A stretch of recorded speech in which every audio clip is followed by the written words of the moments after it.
Good morning, everybody. Today is day 109 on the AT. Big T on the AT 26. And I'm at Highway 25C. And if you're keeping up, I jumped forward and I'm going to do a SOBO slack pack. Wife came in yesterday to Hanover and she agreed to let me do a 19-mile slack pack, and I decided to go SOBO so I could get in. We wouldn't have to drive so far. We drove nearly an hour north, and now I'm hiking back toward Hanover, closer to Hanover. Originally, when she booked the place to stay and all, trying to guess where I'd be, I got past there. So everything on my feet, my liners, my Injinji liners, and these are new socks. New AT socks. They don't have the old ones, which I like the old ones better.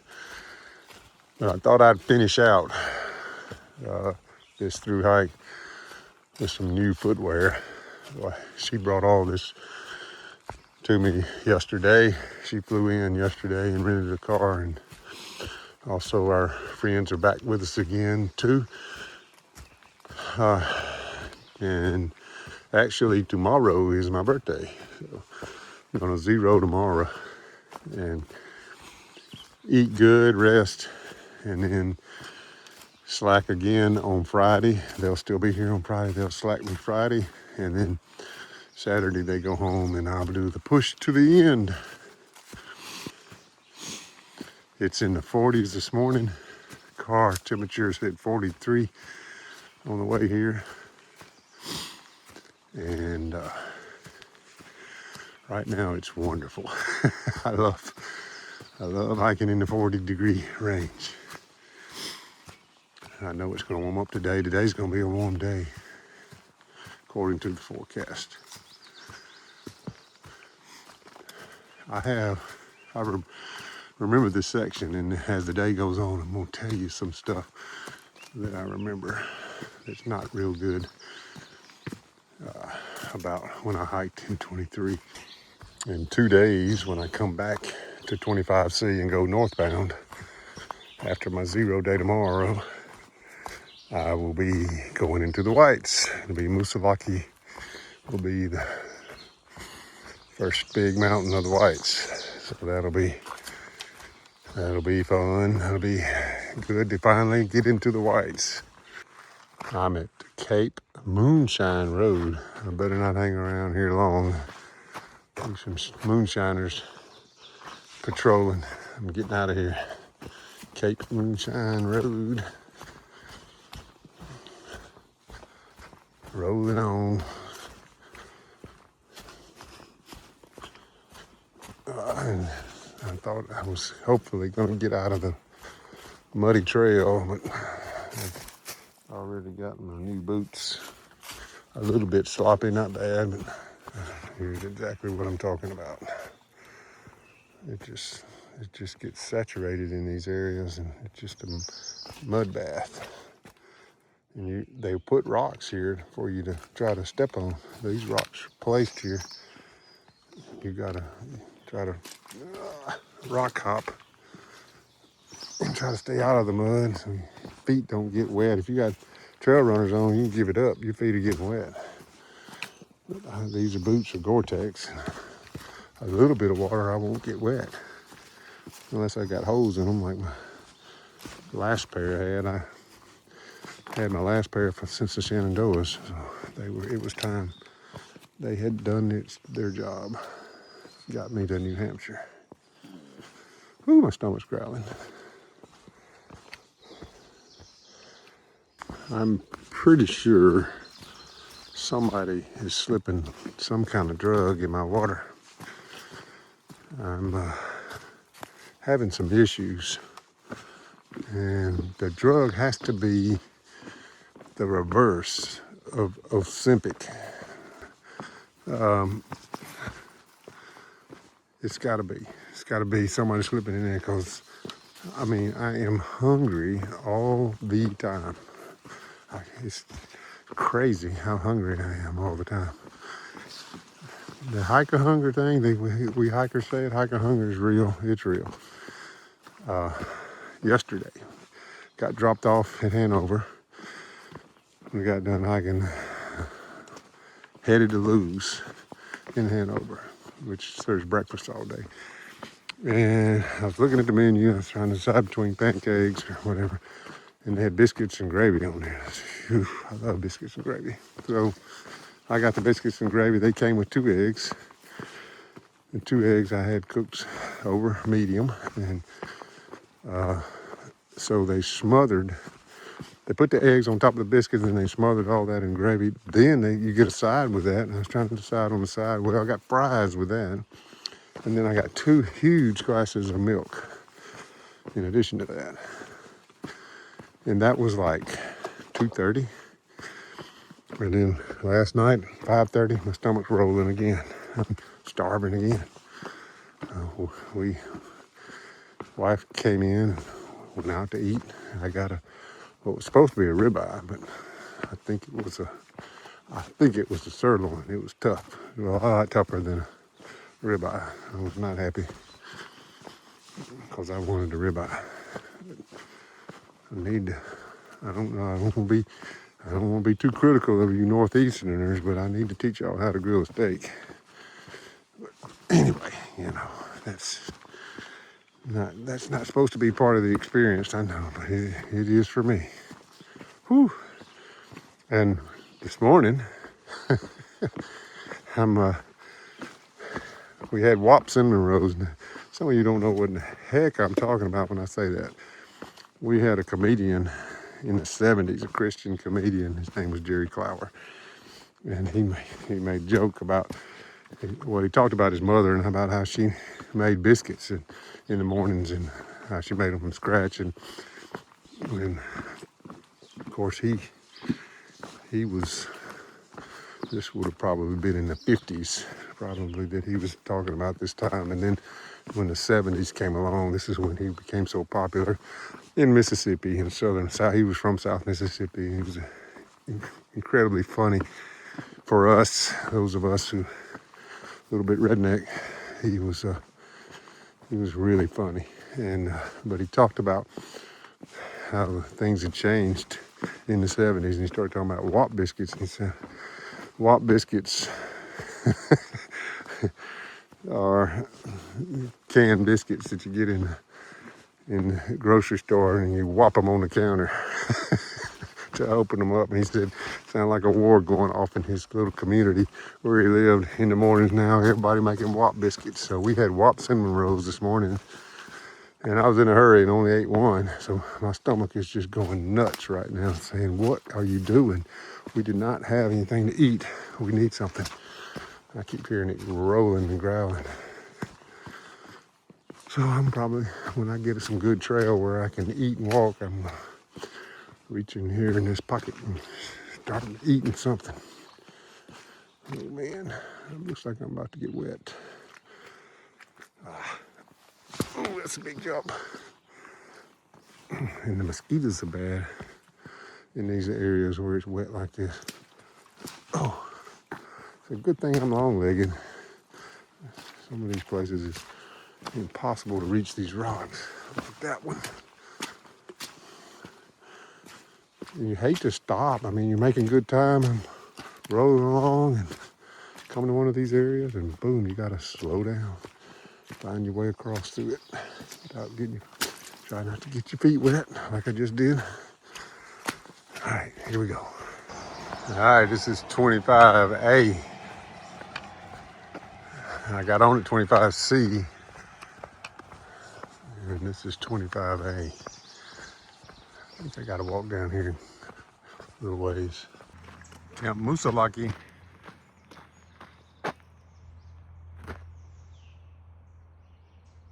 Established 1904. Wow. That's been around a little bit.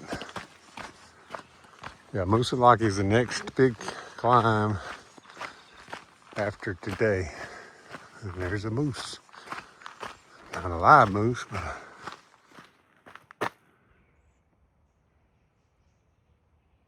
Hey, Mr. Moose.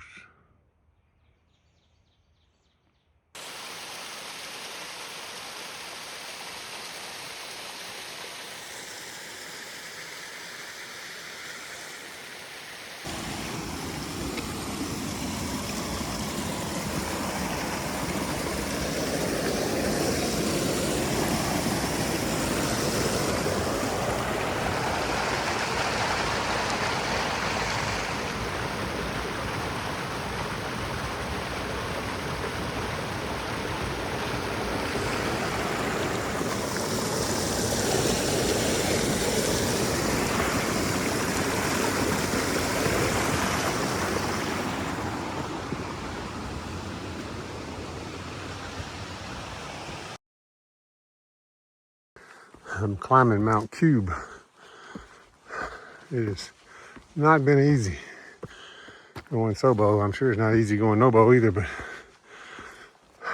it's steep. Lots of steps. And these are first time I've seen wood steps. They've usually been rocks. Like what's coming up here.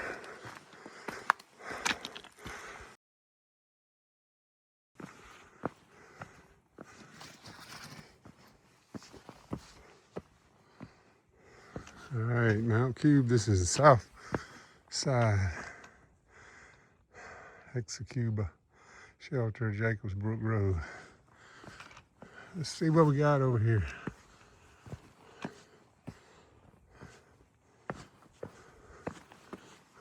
Oh, wow.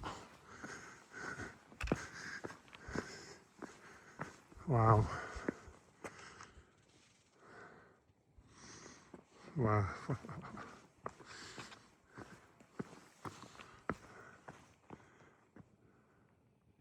What a day. Wow. There's Smarts Mountain. That's where I'm going next. I can see the fire tower. Barely. That's where I'm headed. I gotta go all down through this country here. The elevation here is 2906. This is Mount Cube. And you wouldn't even believe it didn't even reach 3,000, huh? But it's a great view. It just is kind of a little introduction to what's coming in the whites. Beautiful. We'll sit down and take a break.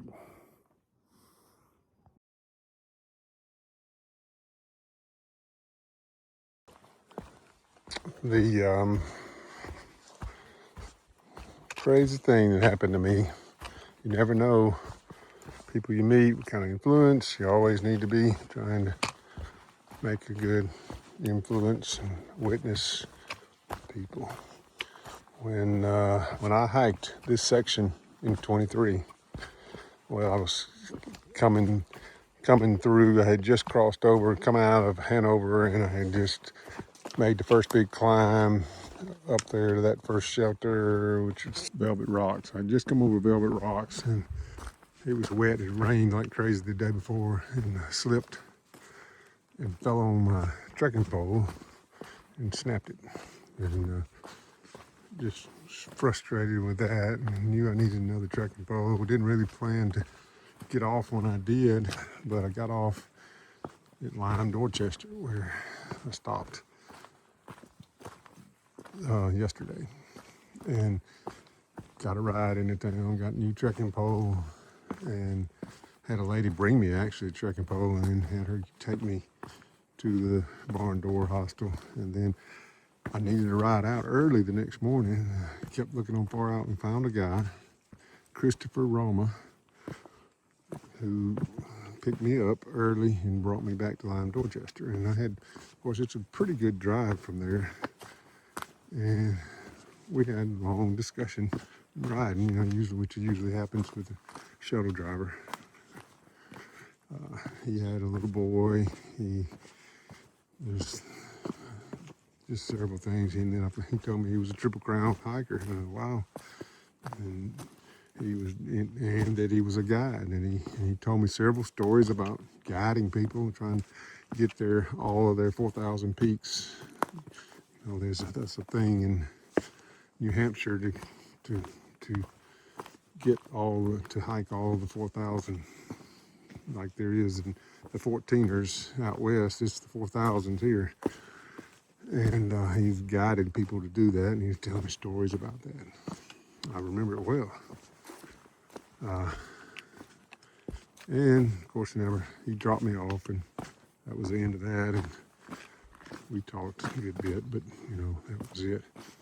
And then I saw a news report in January of 24. That would have been June of 23, where a guy had died and trying to hike Guyot and got caught out in terrible conditions, who had hiked it and was a very experienced hiker, and I got to looking into it, and it was him. And you can Google it, Christopher Roma. You'll see the story there. It's on the internet. That was the guy who gave me a ride. Man, you just never know, you know. And should have never happened to him. He was going to go with two other buddies, and they turned around and they said, "It's too bad, we're not going." And then he got stranded in a snowstorm and froze. So overnight, they didn't find him till 5 p.m. the next day. He even was able to get a call out to 911, but the weather was too bad for them to get helicopters or anything out. But, I just thought it might be a good time to pray for that little boy whose daddy lost his daddy at a very young age. And I don't think he was married because of our conversation, but he did have a son that he was trying to raise because he had a car seat in the car. He had to move stuff to get me all my stuff in there with him. I pray for that little boy that lost his daddy too young. Pray that he will grow up in spite of challenges of not having a dad.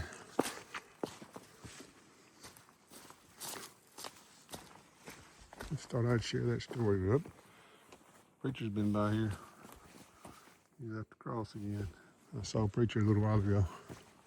Pray for preacher. Preacher's going in. He needs our prayers, especially right now. He's got going into a hospital tonight, and is feeling led by the Holy Spirit to be there. So pray for him.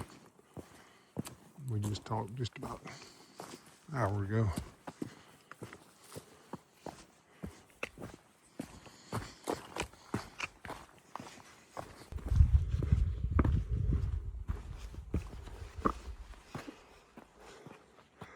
Somebody installed indoor-outdoor carpet in here.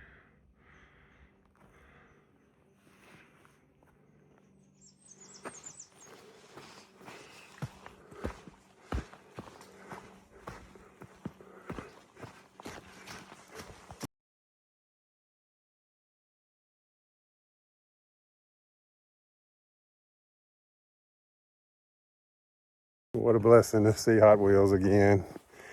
He follows my channel, and he recognized me immediately when I walked up to the shelter yesterday. And such a great guy. Loving the trail, you know, out here hiking and being a part of what the trail has for you. We just had a discussion about how, you know, I always say you take the good with the bad, but, you know, the little bit of suffering makes us a better person, and it makes us stronger, and makes us appreciate maybe what sometimes other people better. And oh well.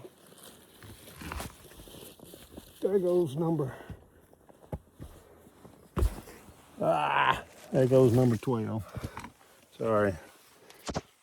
I gotta not film when I'm in this kind of stuff. I can't show you, it's so bad. But not hurt. Hit my thighs on the rock, but I'm okay. I caught myself. Threw my phone. No screen's cracked either. I got lucky. Don't know about the backside. Threw my phone and poles at the same time and caught myself. I can't film in places like this. Sorry. All right. Hot Wheels, good to meet you. Good to get that picture of you so everybody can see you, too. I was glad to see you today.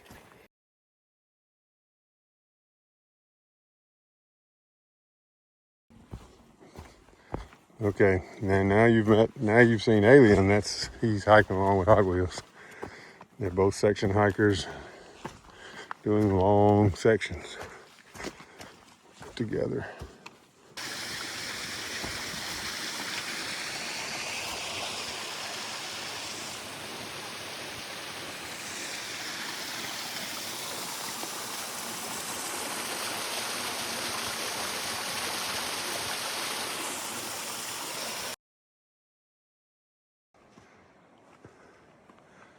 Well, I got to go down in there and then up that ridge, all the way up that ridge, and then up to the top of Smarts.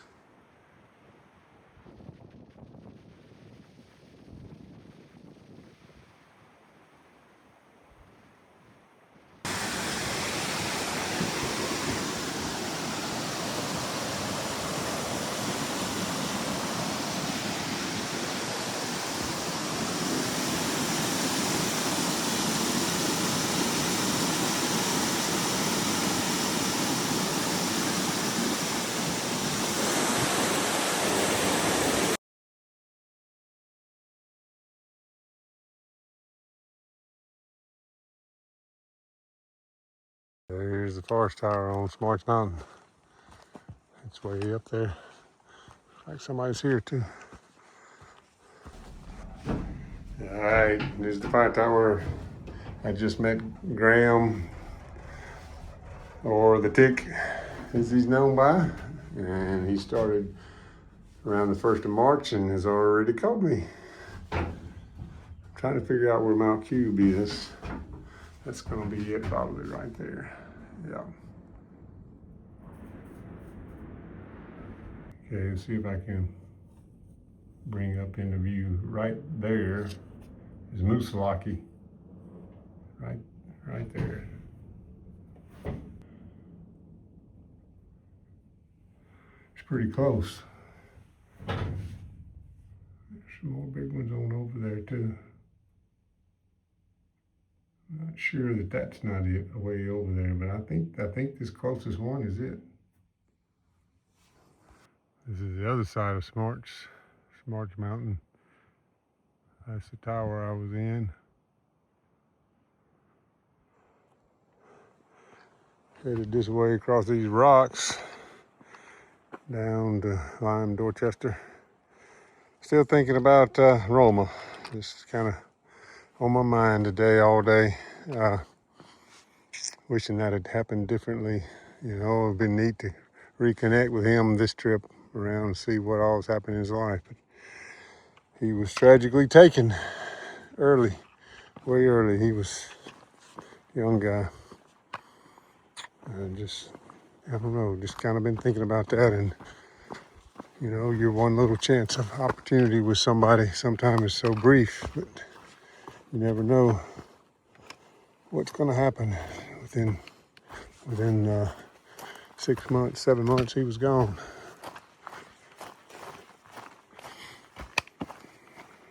That's tough. Left a little boy behind who doesn't have a father.